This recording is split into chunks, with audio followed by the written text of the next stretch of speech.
Welcome and good morning to all of you to the first series of Banyan Tree Talks. The first conversation is about economics, and I'm very pleased to welcome Shankar Srinivasan, a chartered accountant and consulting for many companies in India. And Vikas Sinha, an engineer and an MBA by background, and is a corporate executive who is also a key close observer of the economy with deep interest in the Indian economy. And Manish Pajan, who is also going to be co-hosting as well as going to be part of the talks. An engineer and an MBA by background, also consulting multiple companies. So I'm sure a lot of us have felt very strongly about the events that are developing across the different sectors. So, and we all have our own perspective of the situation, and just wanted to decimate the perspectives and a different perspective also to the larger audience, and hence we have the discussion today.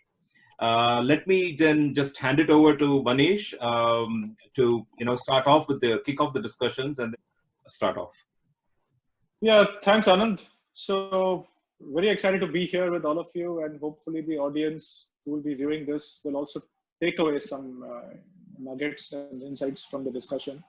So very interesting times we are in currently. The COVID-19 pandemic is all around us, showing no great signs of coming under control at a national level. It is warning us against letting our guard down, because it's surging in some markets and going down in some other geographies. So the youth is far from over. Surely there have been some signs which give us optimism, whether it's vaccine development in some countries or even Indian companies which are in the race to develop a vaccine, which give us hope that probably India will be in the forefront when it comes to in terms of becoming immune to the virus going forward. Anyway, the discussion is not intended to be a pandemic or a COVID-19 oriented discussion. In the backdrop of COVID-19, as Anand said, we are focusing today about the Indian economy, what we as a group of people, as a group of like-minded people feel about how is it impacted, what have been the contours of the challenges that the Indian economy and the Indian government has faced. We want to talk a little bit about that with Shankar and Vikas. Maybe, highlight some of the key challenges, some of the prescriptions that we think we might have. And finally, ending on a note of, looking forward and seeing what is the likely trajectory of the economic recovery sort of going forward. With that, I just want to plunge into the sort of first topic. The government of India announced a 20 lakh crore economic stimulus package, which consisted of both short-term relief measures as well as more long-term structural reforms. Liquidity issues such as cash flow, working capital loans to companies, or loan moratoriums for individuals and companies alike, featured majorly in the package. And understandably, it was the banking and finance sector that was in the spotlight and has been in the spotlight in the last few months. Now, I want to throw it open both to Shankar and Vikas. How do you look at the whole macroeconomic picture, specifically from the lens of the banking sector? Do you think there have been challenges or headwinds we were facing in the banking sector even before COVID, and those just got exacerbated due to the pandemic? I'll throw it open to both of you and want to get your views on that. Vikas, you can start with that. Should I or Shankar? You're the expert. Let's go with you. Okay. Go, Shankar, go. Okay. I was just going through some websites to see if we can get some graphics for this, because that would make much better sense to just observing them. So I just share the screen right now.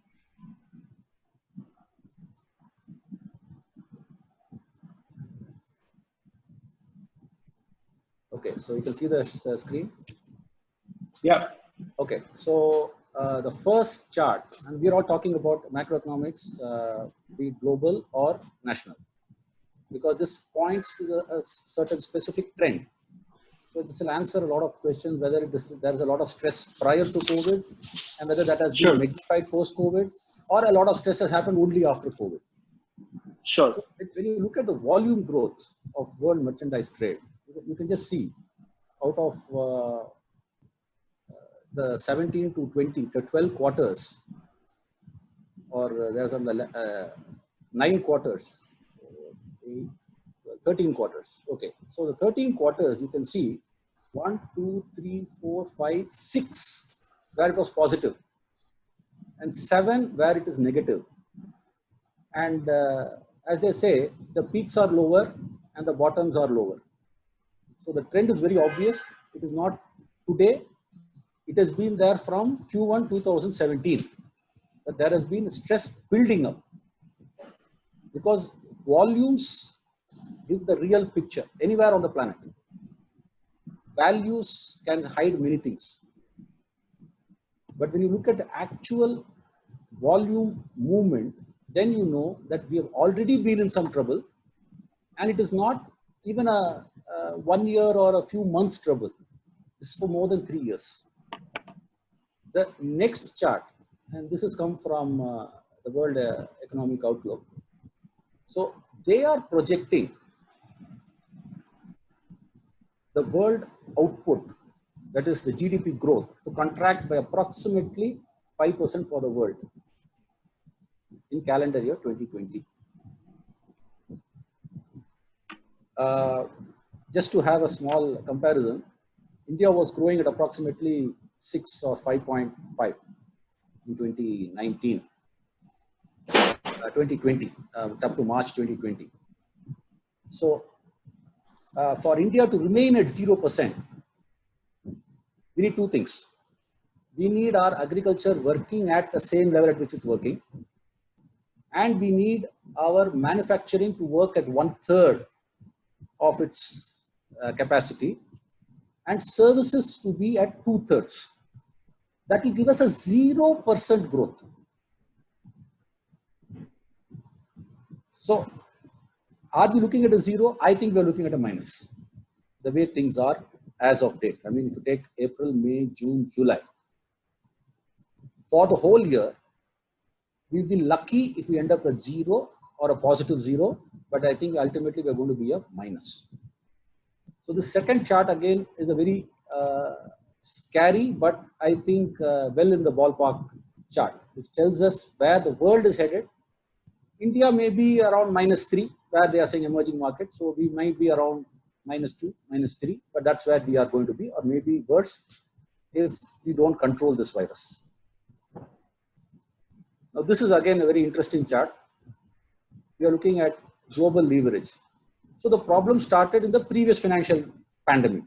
That was a pandemic also. So as you can see, government debt shot off sometime in the middle of 2008 with all the global central banks just printing money and throwing it left, right, and center to keep asset prices up. So what was a kind of a decent exposure at around 57% has gone up all the way up to 90% for governments. This is a huge expansion over an 11-year period. So this kind of liquidity without real growth in output, because world economy has been growing at a very poor 3%, 2%, 1.5%, but you have this huge, massive jump in government borrowing. So again, the problem is that what happened in 2008, we have never got the opportunity to unwind those positions, and we are already into the next pandemic. So from a financial pandemic, we are now into a viral pandemic. So already you see that the things are stacked against us. So whatever we are doing today is only making it worse. It's not making it better. So these charts make life simple. I mean, instead of me taking a 2-hour monologue, just explaining these charts will save us a ton of time. Now, this is another interesting for India. Now, when we come back to understanding the risks associated with the pandemic, one of the biggest risks is asset allocation globally. And that happened. The minute it became announced as a pandemic by the WHO, risk on trade was off and people just took money off the equity markets. Markets crashed. We saw all kinds of ridiculous prices for companies.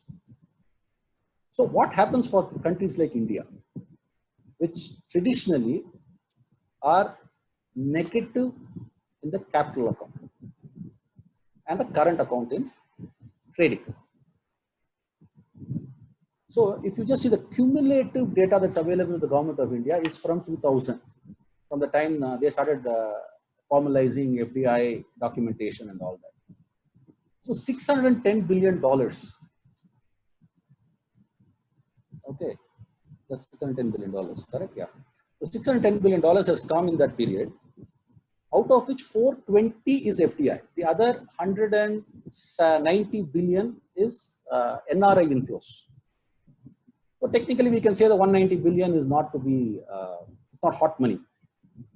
But a large portion of the 420 is hot money. Very little is actual FDI. Because in our country, if you look at that percentage again, if you drill down further in that figure, out of that 420 billion, about 50% will be from tax havens. And 80% of that money is actually round trip money from India. So the quality of this 420 is highly suspect. So what does it do to a country like India? Now, technically, the people who have invested over these 20 years would have made some money on it, right? I mean, if you look at the current asset value of this, it would be 2 times to 3 times that. And our forex reserves are only 520 billion. So what will happen if this money flies? So that's another big, massive macro headwind which is there. I mean, I'm just telling you how difficult it is today to be the RBI governor or the finance minister or even the PMO. So the net borrowings, again, when you see the spike between 2018 and 19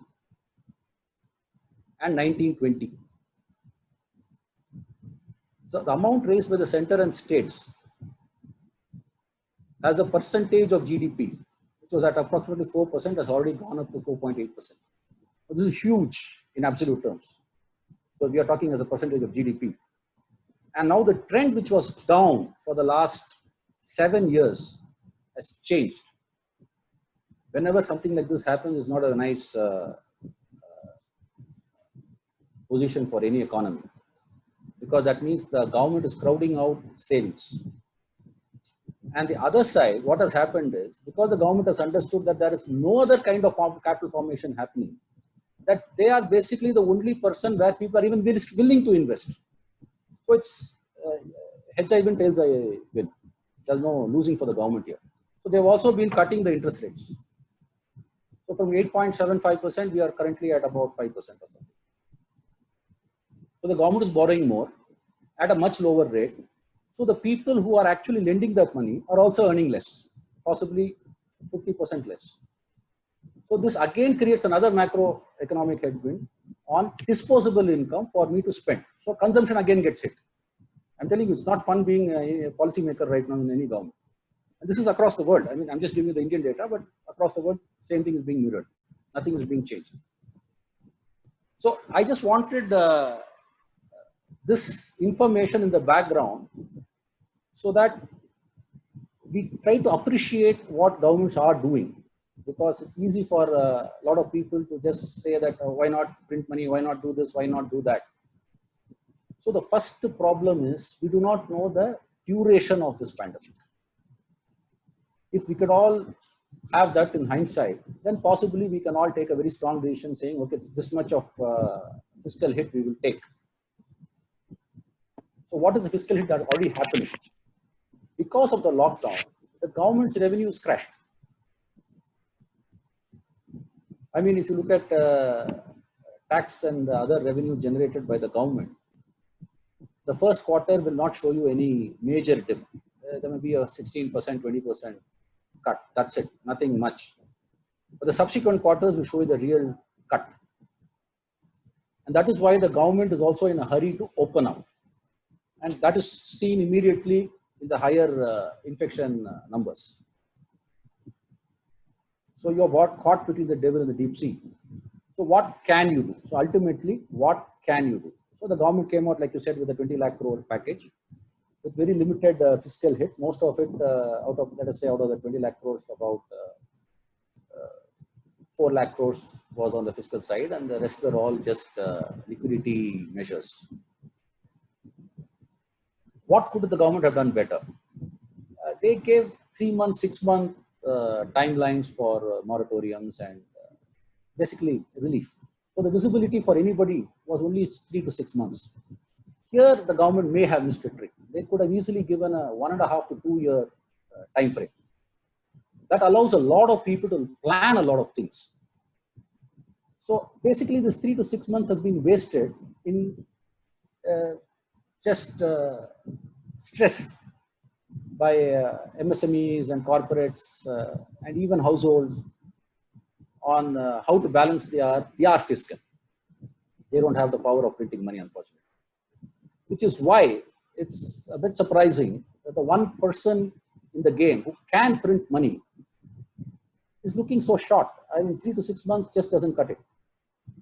So my thing would have been in this entire contribution to this would be that if the government had just come out with a 1.5, 2 year time frame and said there is no limit on these amounts. I mean, the measures they've announced, and they put some limits on these measures.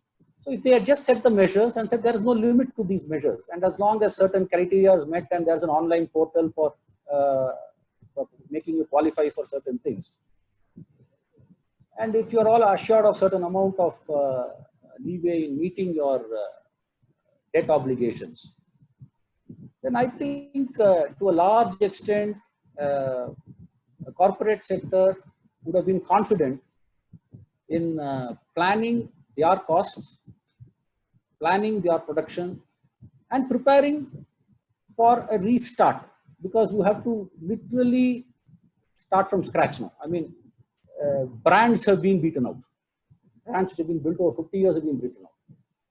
Today, a guy who needs, let us say, Dove shampoo or Dove soap because that's what goes with his skin, doesn't get it because it's not available.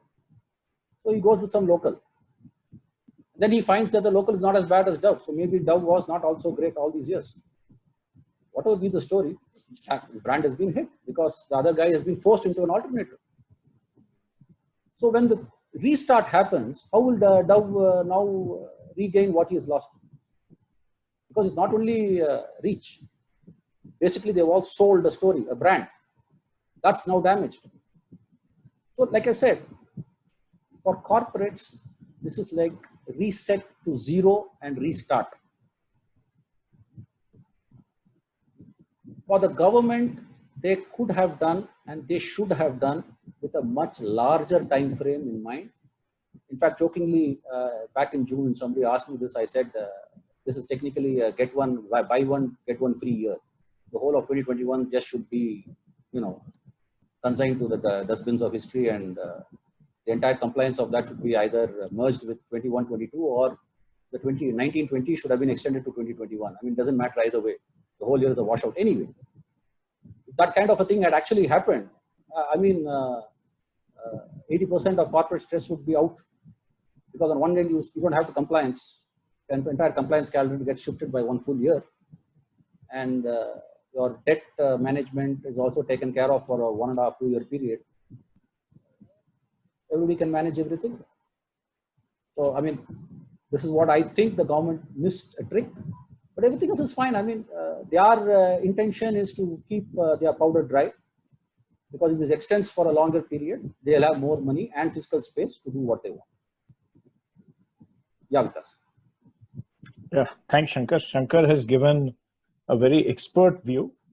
I might just come in with a more commonsensical, views based on my observations.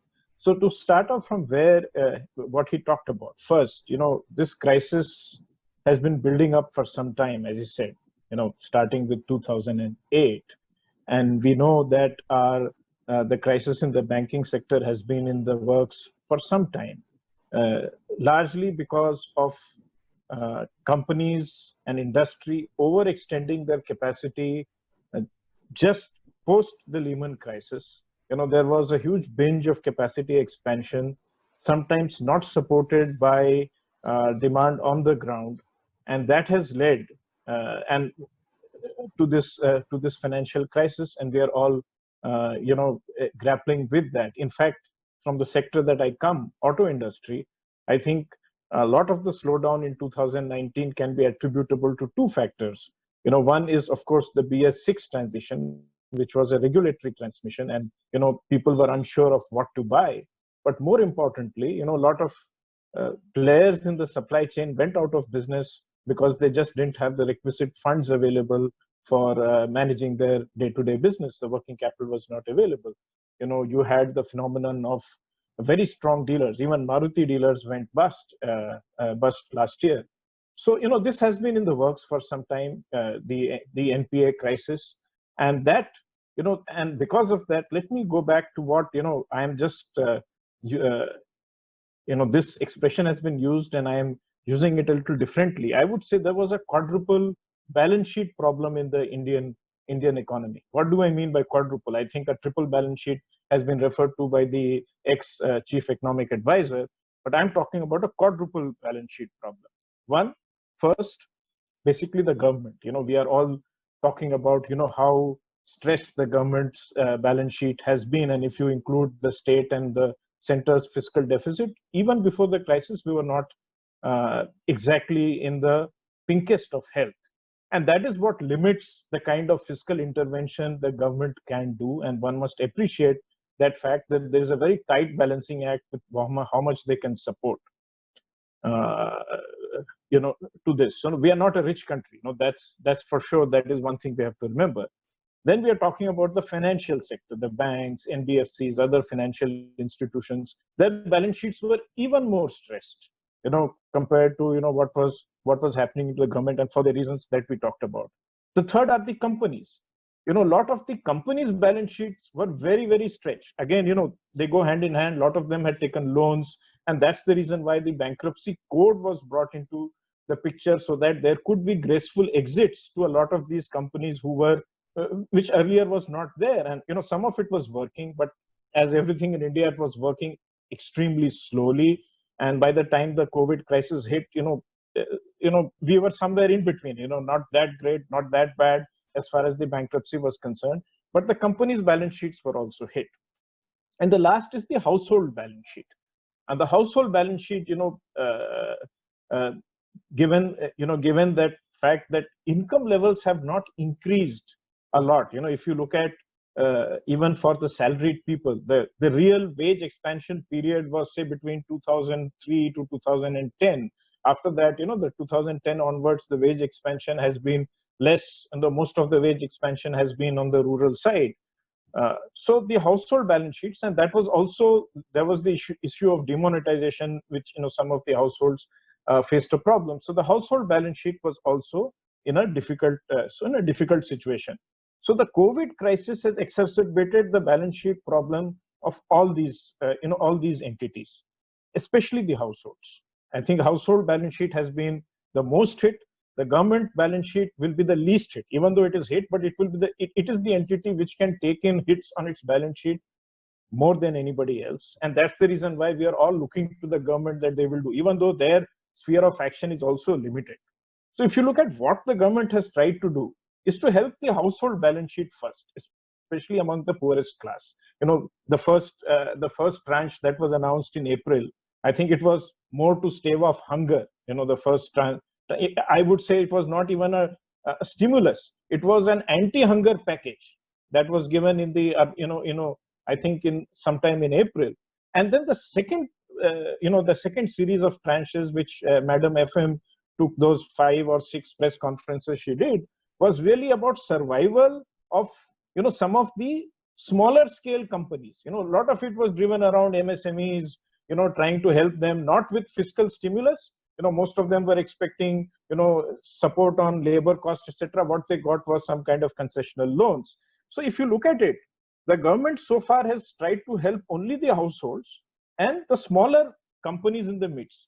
the larger companies and the financial sector have left out of the purview of the COVID package for a very good reason, that the government is not in a position to afford this.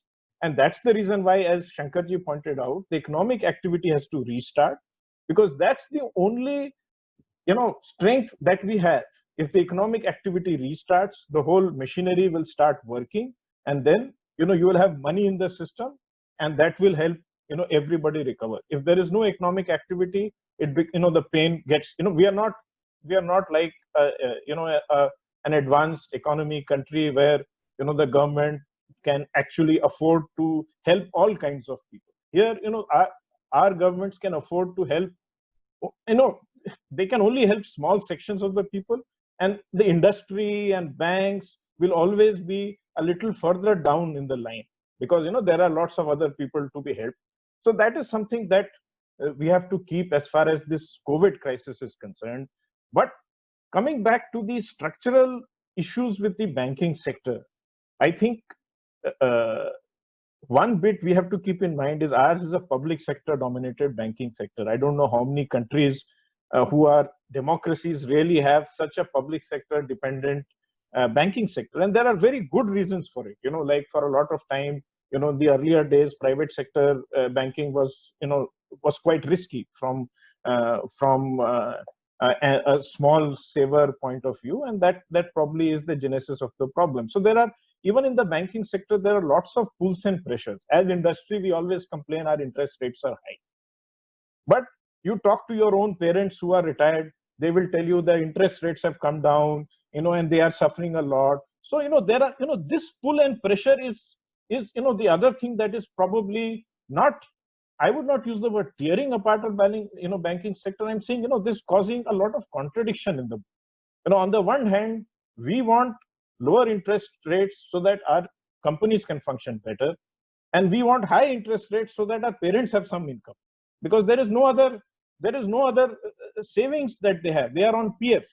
Most of them have either fixed deposits or they are on provident funds, which require high interest rates. So to satisfying these two in an absolutely different requirement, and you will realize in a democracy, the people wanting interest income is many more than people wanting low interest income. So you can well imagine what an elected government will veer towards. So I can understand the dilemma, because they need to win election to be even try to do something about the economy. We can keep claiming that they don't do the right thing or do whatever, but if they're not in government, they can't do anything. So first they have to be in the government, and for that they have to get this set of people who want more interest.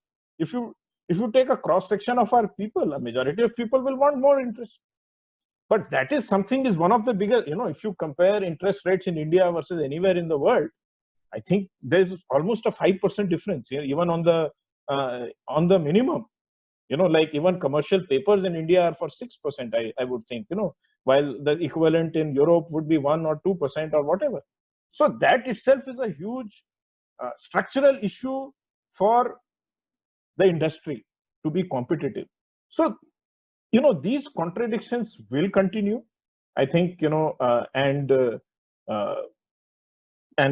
we'll have to manage within these contradictions. But I guess the first step should be to try and repair these four balance sheets that we are talking about. I think the household balance sheet, the government is trying to help, but the real, the financial sector and the company's balance sheet will only recover if the economic activity restarts, and hopefully it restarts. The good news is the agricultural sector is doing better. So to that extent, at least some consumption will come up, so that, money starts circulating in the system. But yes, it's a very difficult situation in terms of various pulls and pressures. And Shankarji rightly said, it is very hard to be a policymaker in this situation. It is, it is easy for, I can talk only about from an industry perspective, and I can tell you these are my problems. But as a policymaker, it is not just one industry. I think there are maybe 10 such interest groups that have to keep in mind, and a lot of these interest groups have much greater need for compassion than, say, an industry. So to that extent, we'll live with that. We'll have to live with that too. So that's it from my side. Manish, back to you. Yeah, Anand, Yeah, you I may have want the to ask something? Yeah, thank you, Vikas and Shankar. Very interesting points of view. In fact, from a policymaker side and how we go about it. But